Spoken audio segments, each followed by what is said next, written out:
And if anyone can see us or hear us, please let us know in the comments. Just chatting. Okay, I see. Facebook, we are live. On YouTube. All right. So, guys, this is our weekly live with me, Mike Sigula from TruthFear.com, and Ben Joseph Stewart. And if you can hear us, please let us know in the comments. If you could let us know where are you watching from, and if the sound quality is good and everything. And we're gonna start very shortly. Loud and clear. Hey, how's it going? All right. Okay. Okay, cool. So yeah, we have a couple of people joining, and we hope to do these lives every week now. And first thing, if you can hear me on Facebook, if you could share this live with your friends, that's going to help a lot, so we get more people joining. And if you could let us know in the comments, where are you watching from? And I'm here with Ben Joseph Stewart, benjosephstewart.com. Ben, he's a filmmaker, artist, musician, life coach, thinker, futurist. For those of you who don't know him, he created documentary films such as Kaimatica, Esoteric Agenda. His newest film is called DMT Quest, and you can watch it on YouTube for free. It focuses on DMT. They just released that a couple of weeks ago. And yeah, today we're gonna talk about art, but maybe slightly different look on what art is. So the title is What an Art Revolution Might Look Like in Today's World.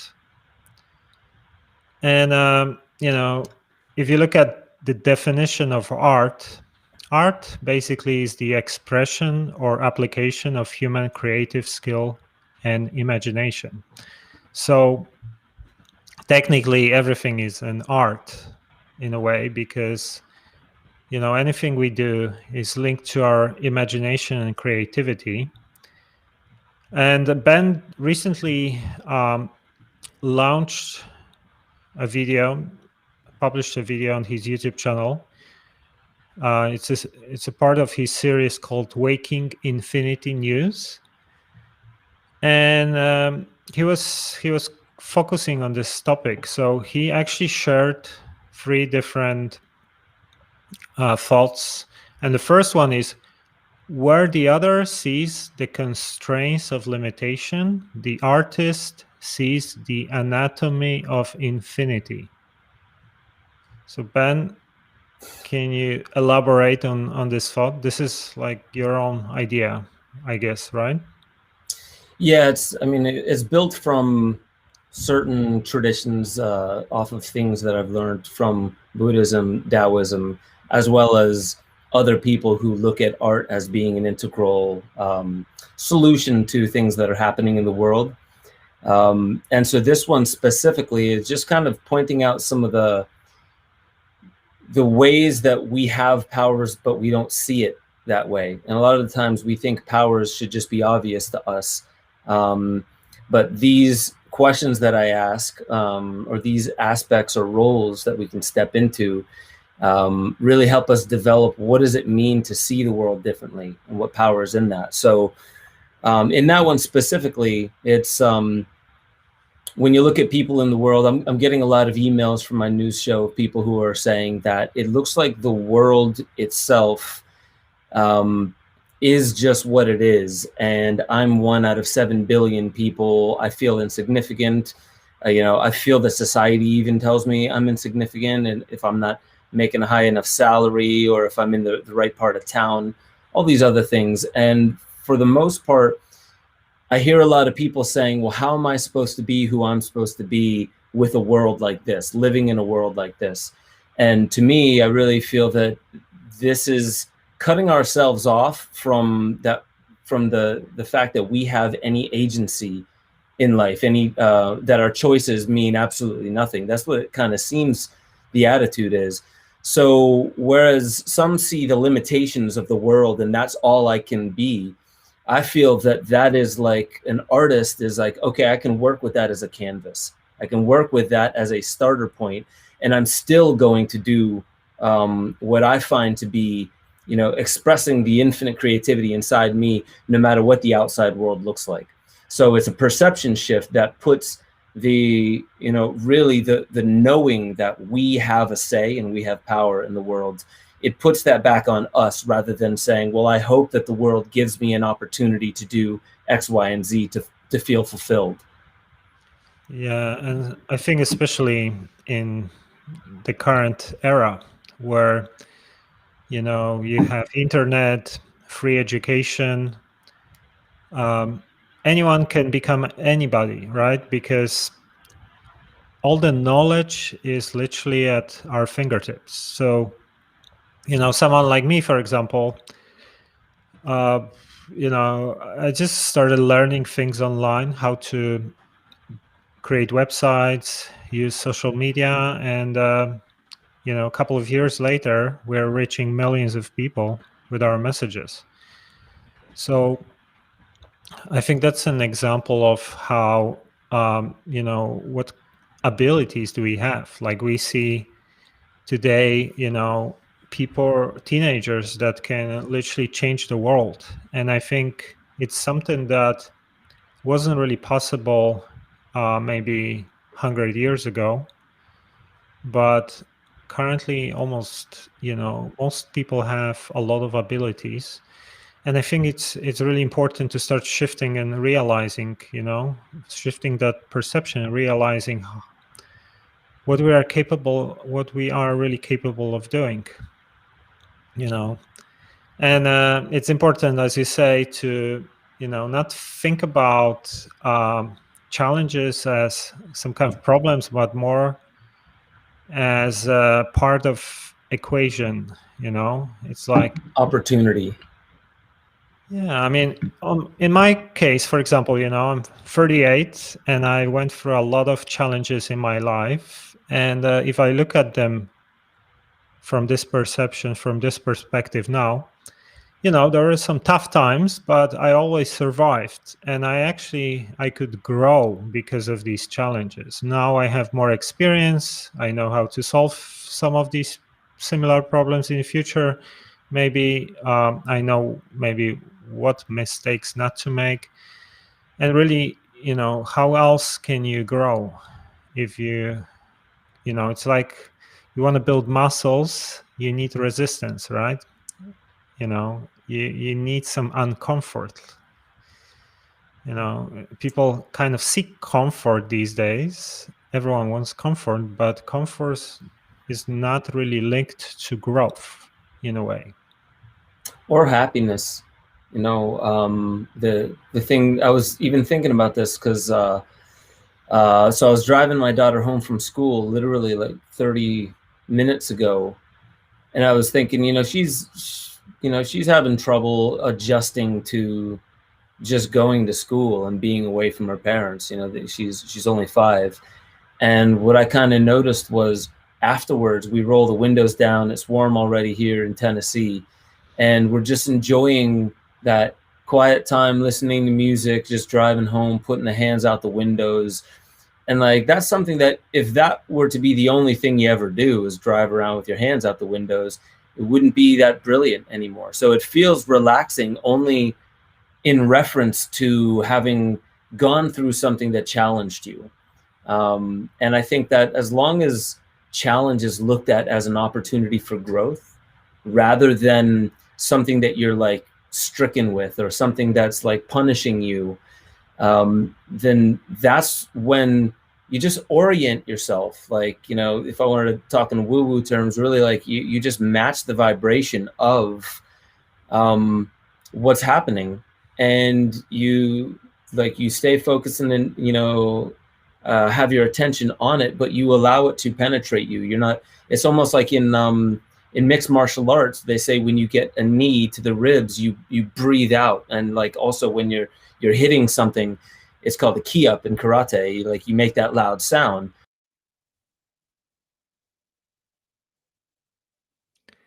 Okay, I guess Ben's internet connection. Are you back? Yeah, cool. Okay, that Yeah, was I'm just not for a sure. second. All right.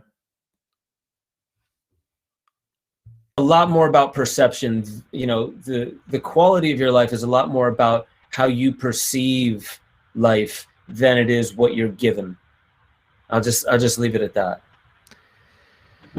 Yeah, you know, another interesting, important thing I would say is, instead of, you know, looking at any kind of challenge that happens to us, it's really all about how you react to it, how you interpret the issues, the problems that happen in your life. Because, you know, I can go through the same challenge as one person and you know, someone else, and someone else gonna struggle and complain and, you know, get drained and miserable, and other person, for example, will just treat it as another challenge, you know, and maybe focus on what can I learn from this situation, you know, how can it benefit me. So you literally, you know, you have two people who can face the same challenge or difficulty, but one person will get negatively affected and suffer, and the other person, you know, might not get affected at all, and even like, you know, gain something positive from the same thing. So it's, I would say it's so important, you know, how we react to what happens to us, because it's not really about what happens to us. It's more about how we respond to what happens to us. You know, it's all about your internal perception of, you know, anything that's happening around you. Like, for example, in my case, when I was in trouble financially, for example, you know, like company was going down, things like that, I would just focus on solutions instead of, like, you know, trying to analyze the problem, complain about it. I would try to look for solutions as much as possible, and you know, you keep trying different solutions, and at some point you finally figure things out. So another interesting thing here is that, you know, a lot of people like to blame, you know, put the blame on something. So it's either COVID killed my business, or economy is going down, or maybe whatever. Like, you know, a lot of people have this victim mentality where they just want to blame whatever situation happens. They will try to, you know, complain about or blame it. But I've seen a lot of situations where someone would find a very creative ways to solve problems, and you know, they would actually thrive in these uncertain situations. Like, let me give you an example. One guy, you know, he had his restaurant shut down due to lockdowns and COVID, and he decided to turn his restaurant into some kind of tuna factory, whatever, and start selling tunas, you know. And it's just a silly, simple example, but where other people just, you know, complain, sit at home and wait for disaster to happen, he just thought, what can he do with what he already has, and continue, you know, and turn it the other way around. Yeah. You know, something you just said there made me think. So there's, because I've noticed there's two types of people that I notice when I'm coaching people. I specifically look for these things. Are they the victim? And does that make them less creative? And or are they, let's say, an optimistic warrior? And the reason I'll say it that way is because there are a lot of people that I think, so let me just start by saying the artist is good at creating because they're good at listening. And there are some people who they don't feel like they're a victim. And they'll take up like a noble cause, like, well, I'm going to speak out against, or I'm going to spend the rest of my life and my energy bringing these people to justice, or, you know, something that is warlike. And that also, you don't have to be the victim, like always grumpy and upset at the world, to also not be really stepping into your full potential as an artist and the way the artist sees the world. Because I know a lot of people who, like, they will fight to the death for something that they didn't stop and ponder enough to realize they didn't have to die for that cause, if you know what I mean. That's just a way of saying it. But some people, they will throw any and all caution to the wind so they can do the right thing. But it's not the most efficient way to do the right thing. And that's kind of where I feel a lot of people get the most stuck, is they know their heart's in the right place, and they just imagine that fate or divinity will carry them through unscathed. And they don't realize that it also calls upon us, the artist calls upon us to be accurate, to be scientific in many ways. A lot of us think that science and art and science and religion and science and philosophy are very separate things, and they're not. They're all aspects of consciousness, and all of them can lead to better art. And so that's why you see people like Alex Gray, who there's a religious, philosophical, and even a scientific tone to his art. And I kind of feel like these are the points that we need to be aware. Are we being defeatist, like the world is too big and I'm just going to check out? Or are we all, you know, another thing that could be stunting our growth is, are we being this warrior and a champion for a cause that's less than fully intelligent, right? We're not calling it dumb, and I'm really not trying to trigger anyone by this, but like sometimes we champion causes that haven't been fully thought through. So that's another thing to look out for.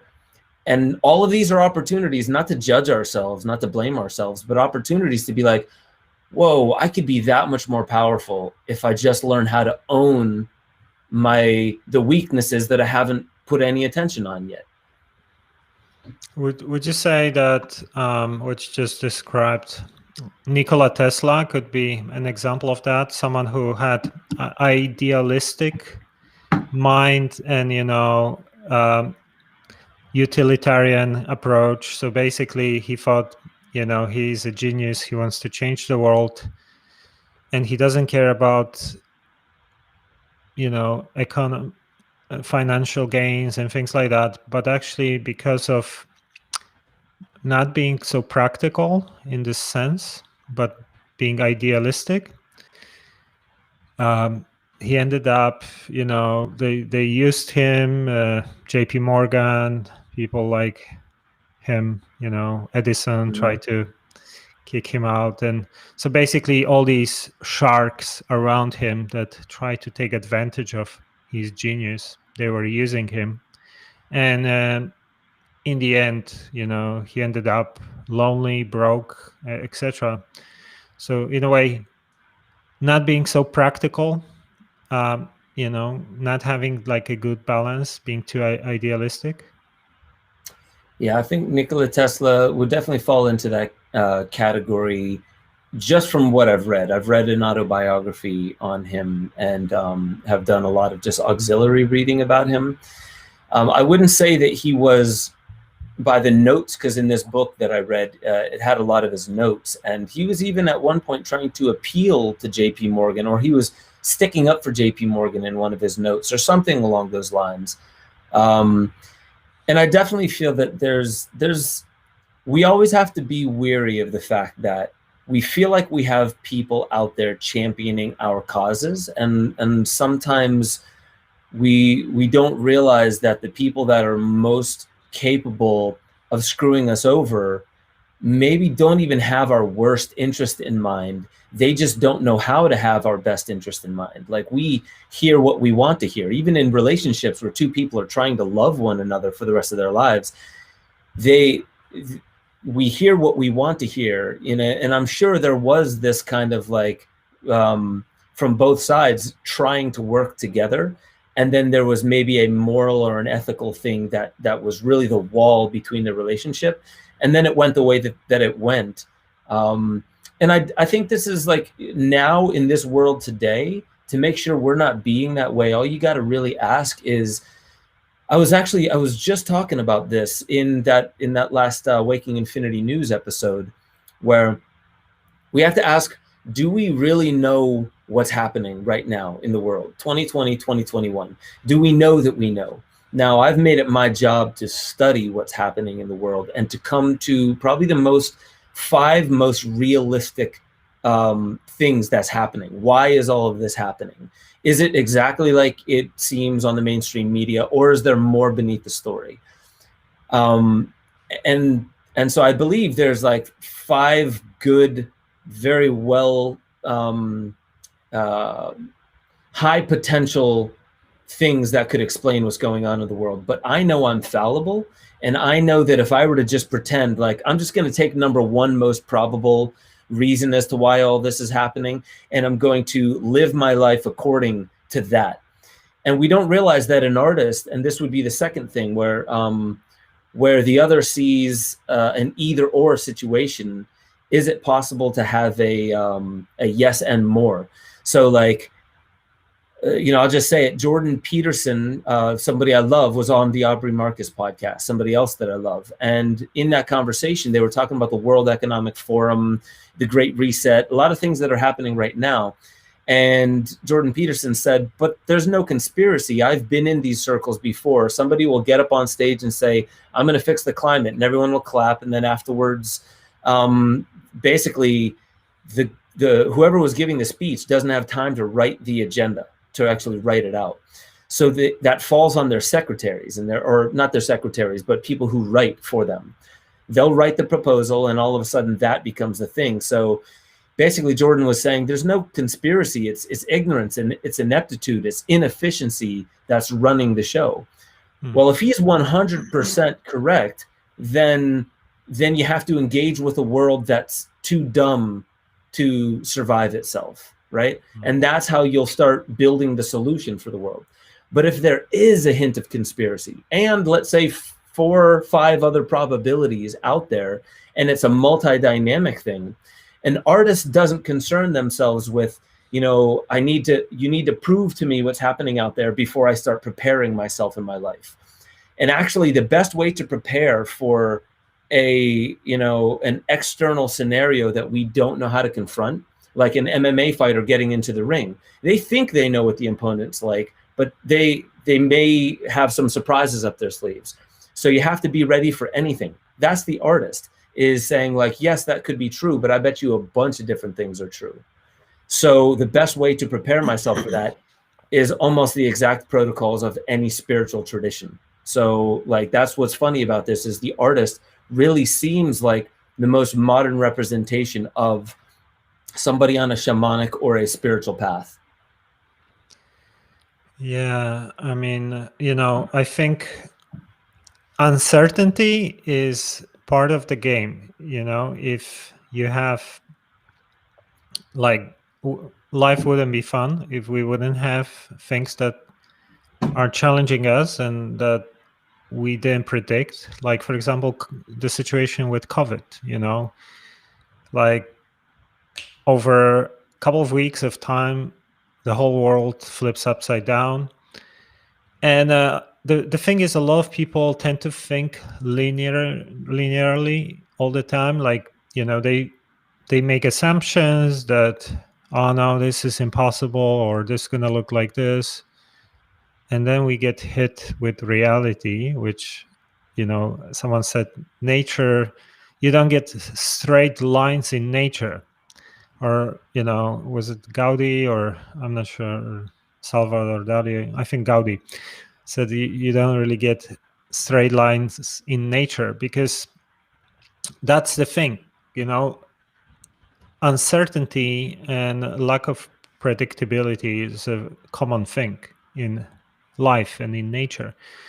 So, the more you go through uncertainties and challenges, the more you learn how to deal with, diversity. And I think this is like extremely important ability and skill, especially if you look at how the world is changing currently, where it's going with, automation, all sorts of challenges like climate change, pandemics, all these different things. We're starting to notice how rapid everything is shifting and changing, and the only really way to survive is to embrace change, because if you think things are going fast and changing fast and you have a lot of uncertainties going on, it's probably going to get more and more of that in the near future. Yeah. Yeah. So that's the interesting thing about coming from the place of an artist, is really acknowledging that the world itself, it has a way of expressing itself to you, and the way we listen is going to be tantamount to the way that we come up with the solutions that we put forward in life. And so we can talk about any and all of the, let's say, things that are going out there. I feel that what's happening in the past 2 years has more to do with something called the Great Reset, has more to do with the Fourth Industrial Revolution. It has more to do with an 80 to 90 year cycle, called the saeculum, or the Great Winter, something that, throughout American history, you can see happens every 80, 90 years. There's a crisis period. So I feel that really the best way to understand what's happening is, for one, not to belittle ourselves and to take a look at how small and insignificant our choices might be, but take a look at what kind of influence can we paint on the canvas of the world that's right around us. So what about our community?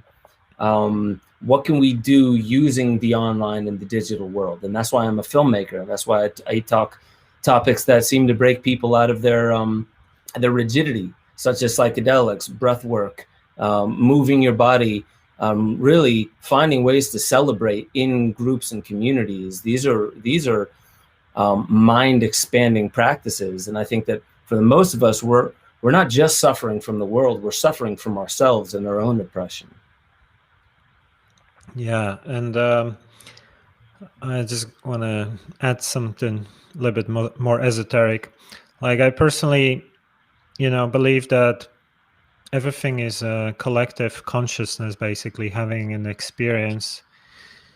And in a way, what's happening is like this reality is just like a video game, like a playground for this consciousness.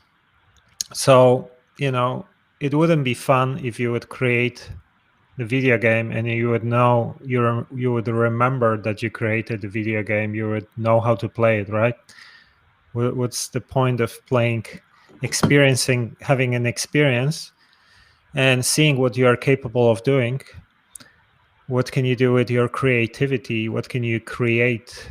How can you live life if you would know how to live life, because you designed that life, you designed the reality.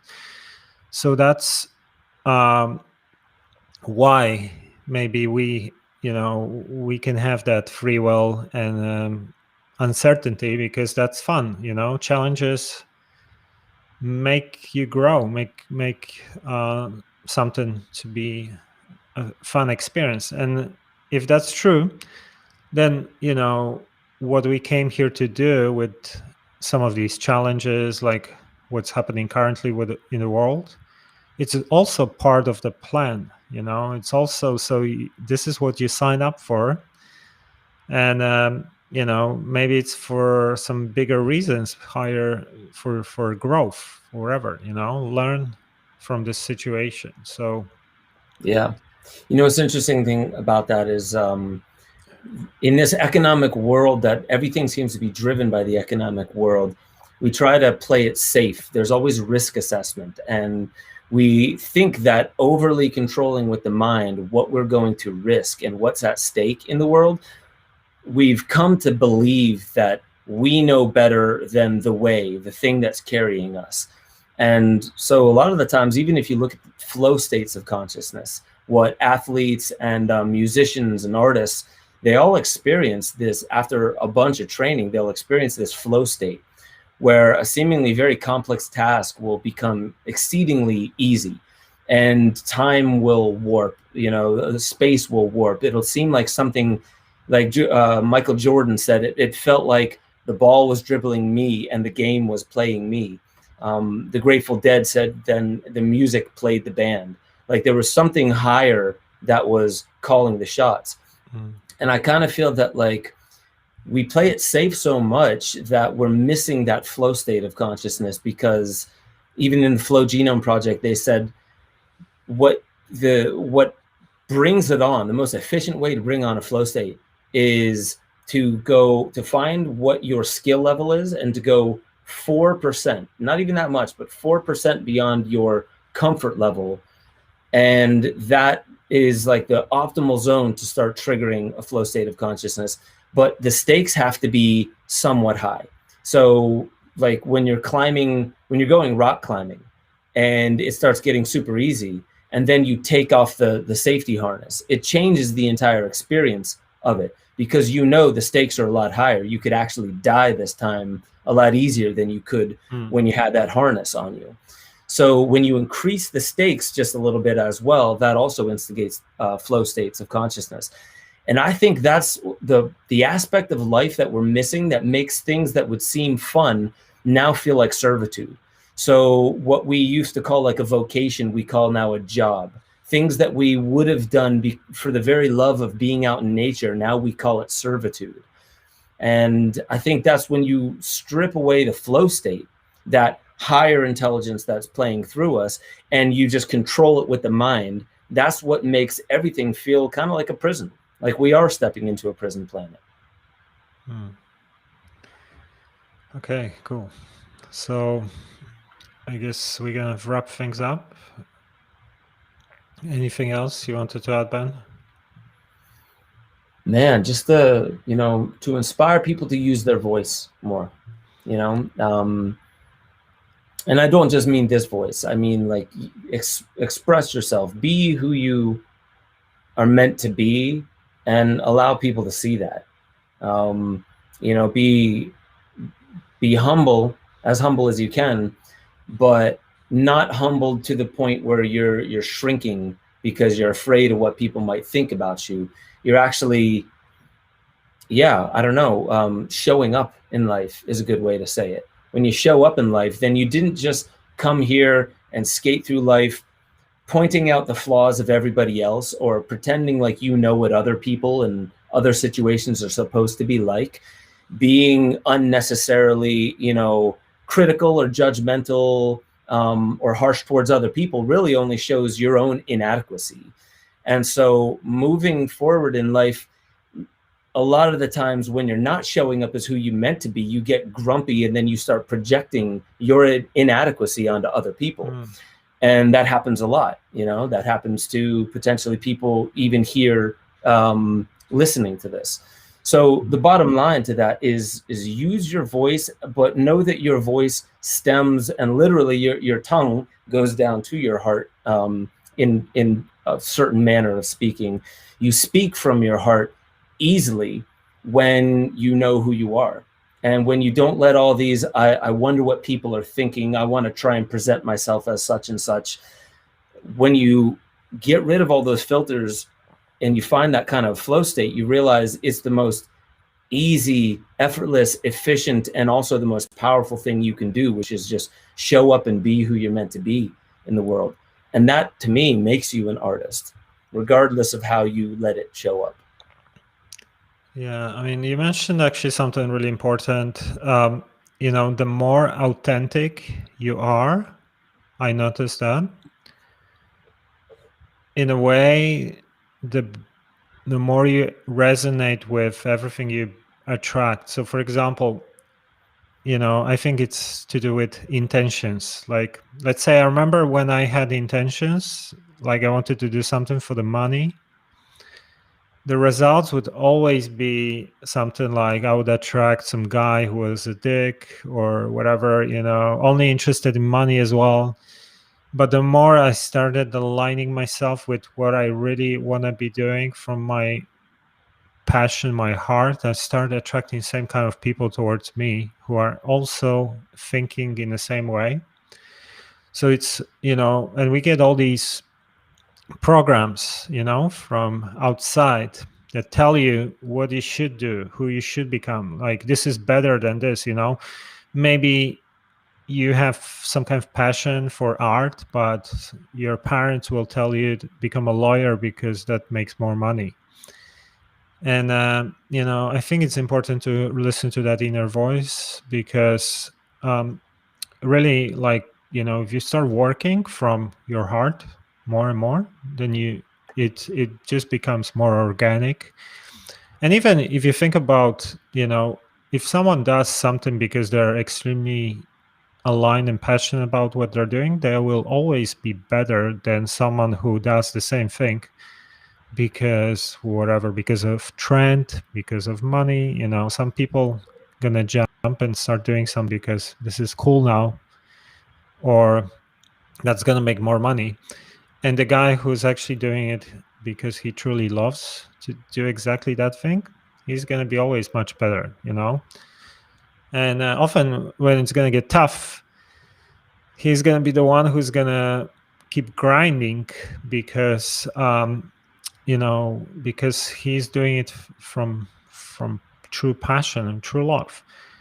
And another thing I wanted to add is actually, really trying to find something that you really enjoy doing, you're really good at, and then think about how to make living out of it, because it's so much more fulfilling to go through life and do something every day that you really enjoy doing, even if sometimes doesn't make as much money as well-paid corporate job that maybe gonna buy you all the cool toys, but you're gonna be miserable and broke from the inside and hate what you're doing every day. Oh, what do you think, Yeah. Ben? Well, I've done that corporate thing for a short stint, and you're definitely right. I mean, it pays a lot more and it costs a lot more, if you know what I mean. It costs a lot more of yourself. Yeah, there's something interesting you said about trend setting, and I guess this is a good point to kind of like place what we're talking about more in the world we live in today. I've noticed that when there's a good idea that's pumped out there, there's that creativity that happens, and then the idea is pumped out there. It inspires a certain number of people to do the same. And when I mean it inspires them, it calls them to be the artist, to do something with that format, but purely for the love of doing it. And then it also compels others. It doesn't inspire them, but it compels them to do the same as a formula to make money. And so you can look at this with movies. You can look at this with the music industry. You can look at this with creating apps, new business models, different product lines and stuff like that. You look at it, there's the inspired idea, there's the originator, and not oftentimes that's not even the best made product. It's just the innovator. And then there's real artists who come in and say, like, I totally see what you did. And like when Korn and Deftone came on the scene, these are two bands, and well, some would say Nirvana, these people that like they created a genre, and really those ones, they didn't create that genre. There were many people underground that you never heard of that did. But there's the innovator, then there's like the breakthrough, and there's these few elite artists. And then I would go so far as to say, like, somewhere upwards of 90 to 95% of the rest of the people who fall in line are a spectrum of being inspired, wanting to do that for a living, but also seeing a formula and like, dang, that person made 6 figures in 3 months by doing this. I want to do the same. And you'll see a lot of people like that. So what's interesting about that is when you look at that on a graph, it almost looks, you know, kind of like the size of an eye and the size of, you know, the retina, and then the eye, like the black spot in the middle of the eye. There's a certain kind of gradient that you'll see is the real artists are an elite, and then there's accompanying artists, and then there's a lot of just formula followers.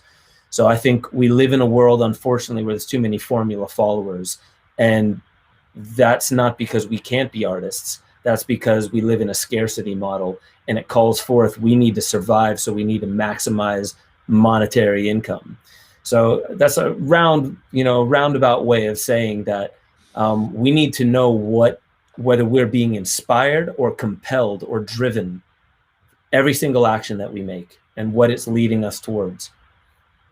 Yeah, and also, you know, important is to not always like listen to what people say, their criticism. I would say, you know, if someone tells you this is can't be done or it won't happen, whatever, like, you know, don't take things too seriously because people think from their point of view. So, you know, maybe this is reality for these kind of people. And very often, you know, we can create completely new things, new reality. Like, let me give you an example. Arnold Schwarzenegger, when he wanted to become a Hollywood star, all the managers, you know, all the people there were just ridiculing him straight away in his face, saying that it's impossible for him to become a successful actor because he's too big, because of his accent, because of his name, whatever, you know. And if he would actually listen to these people, like, you know, maybe he wouldn't become who he became. So really, with his characteristics and assets, he built completely new brand. Let's say, you know, this superhero, whatever guy, big massive guy playing these kind of roles that he was playing. And it's sometimes, you know, you might bring something completely new to the table, new and unique, and often radical new things are rejected initially because people are used to whatever it's currently norm. So anything different, anything new, it's always, you know, going to face some form of rejection. And if you truly believe in something, you know, you might bring it to life and you might actually create something completely new, you know, that people are going to learn about, you know. So, Yeah, there's this book called Music, A Subversive History. And what I like about it is it talks about a pattern that plays itself out throughout the history of music, because the music industry starts, you know, for the most part, the industry of it starts with classical music. But when looking at Beethoven and Mozart and some of the classics, all the way up to Public Enemy and Eminem and things along those lines today, they seem to follow a very similar arc, which is society, for the most part, finds them to be shock rock. There's a large part that just loves the shock value of it. There's a large portion that says this is demonic, it's anti-establishment. It's the same kinds of terms we'll throw on these things. And then later on, if they stick it out, if they keep producing music, then all the old folks die, or the old paradigm dies, and eventually you'll have you know, Public Enemy and people who are talking about very anti-establishment, you know, cop killer. You listen to some of Eminem's stuff, I won't even repeat the kind of stuff he says. and like later in their life, they're called innovators. They're not, they're not called demonic and stuff like that. They're even brought into Hall of Fames, for being what they were, for influencing an entire culture that is now more in power than just up and comers. So it's an interesting pattern that we have. And I kind of feel that it's the same thing with innovating something new. How many people are saying, cell phones are the destruction of culture, that social media is the destruction of culture?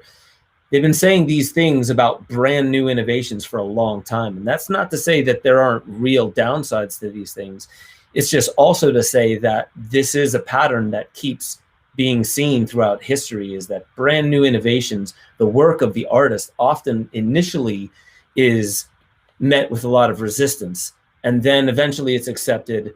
And then eventually down the line, people start taking credit for it that were the original resistors of it. So it's just something to keep in mind as far as like drawing forth that inner artist. Yeah, and another thing is, if you actually start looking, properly studying some of the people who brought some innovations and things like that,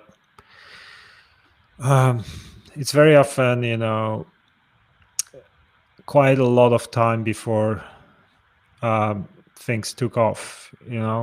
A lot of people tend to think it's overnight success, but if you actually start studying properly, you're going to learn that this guy was just writing for 10 years earlier or whatever. Everything was failing, until he got into the right moment where he came up with the right idea in exactly the right time.